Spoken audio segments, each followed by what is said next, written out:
Hörmətli dinləyicilər, elmə və biliyə dəyər verən dəyərli müəllimlər, əziz valideynlər və doğma məktəbimizin hörmətli şagird kollektivi. Bugün Gələcəyin İşığı FM radiosunun efirində səslənən veriliş sıradan bir tarixi xatırlatma deyil. Bu efir insan zəkasının gücünü, elmin cəmiyyətin inkişafında oynadığı həlledici rolu və intellektual irsin nəsildən nəslə ötürülməsinin strateji əhəmiyyətini dərk etməyə yönəlmiş maarifləndirici bir çağırışdır. Bugün biz Orta əsr şərq elminin zirvəsində dayanan, adı əsrlər boyu hörmətlə çəkilən elmi irsi ilə dünya sivilizasiyasının inkişafına misilsiz töhfələr vermiş böyük alim və mütəfəkkir Nəsrəddin Tusinin doğum gününü qeyd edirik. Veriliş sizinlə birlikdə aparan şəxs Lənkəran rayonu Yuxarı Vədi kənd tam orta ümumi təhsil məktəbinin 6B sinif şagirdi İlknur Ağazadə. Bu efirdə mən bir şagird kimi deyil, elm və təhsil vasitəsilə gələcəyini qurmağa çalışan bir gənc vətəndaş mövqeyindən danışmağa çalışacağam. Məqsədim Nəsrəddin Tusinin şəxsiyyətini və elmi fəaliyyətini sadəcə tarixi faktlar əsasında deyil, elmi nəzəri kontekstdə təhlil etmək, onun irsinin bugün də aktuallığını qoruduğunu əsaslandırmaqdır. Hörmətli dinləyicilər, Nəsrəddin Tusi tam adı ilə Xacə Nəsrəddin Əbucəfər Məhəmməd İbn Həsən Tusi 18 fevral 1201-ci ildə anadan olmuşdur. O, şərq intibahının ən parlaq simalarından biri kimi tarixə düşmüş, ensiklopedik biliyə malik alim olmuşdur. Onun fəaliyyəti riyaziyyat, astronomiya, fəlsəfə, məntiq, əxlaq, ilahiyyat və təbiət elmləri kimi geniş sahələri əhatə etmişdir. Elmi metodologiya baxımından Nəsrəddin Tusi rasional düşüncəni müşahidə və təhlili əsas prinsip kimi qəbul etmişdir. Nəsrəddin Tusinin elmi irsi təkcə bir dövrün məhsulu deyil, əsrlər boyu elmin inkişaf istiqamətini müəyyənləşdirən fundamental əsaslardan biridir. Tarixi mənbələrə görə onun qələmə aldığı əsərlərin sayı yüzü ötür və bu əsərlərin bir qismi bugün də dünya elmi ictimaiyyəti tərəfindən tədqiq olunur. Statistik məlumatlara əsasən, Orta əsr şərq alimləri arasında ən çox istinad edilən şəxsiyyətlərdən biri məhz Nəsrəddin Tusidir.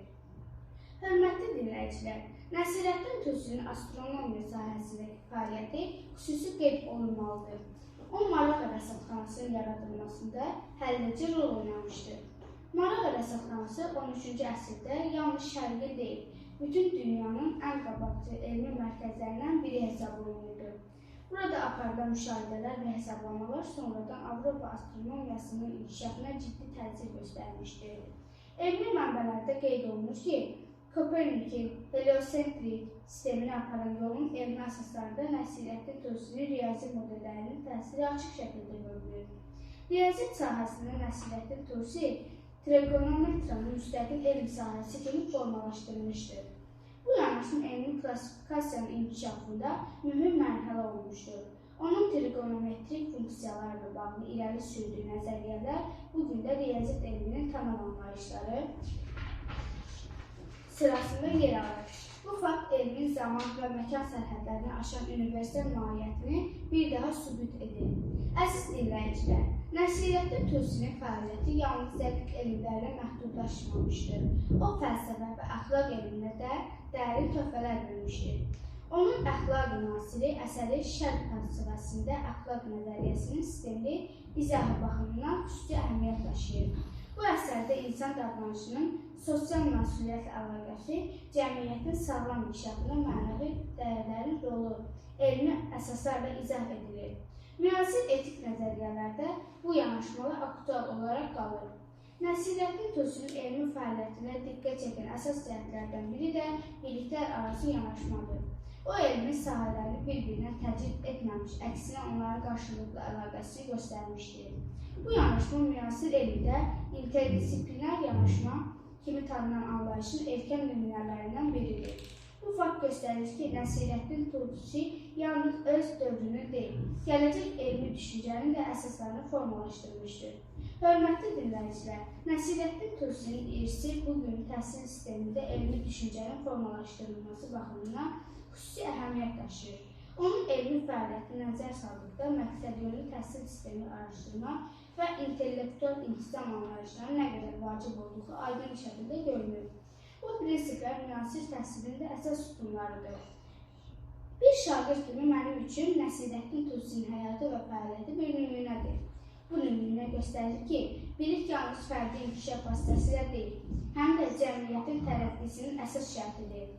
Elmə verilən dəyər əslində gələcəyə verilən dəyərdir.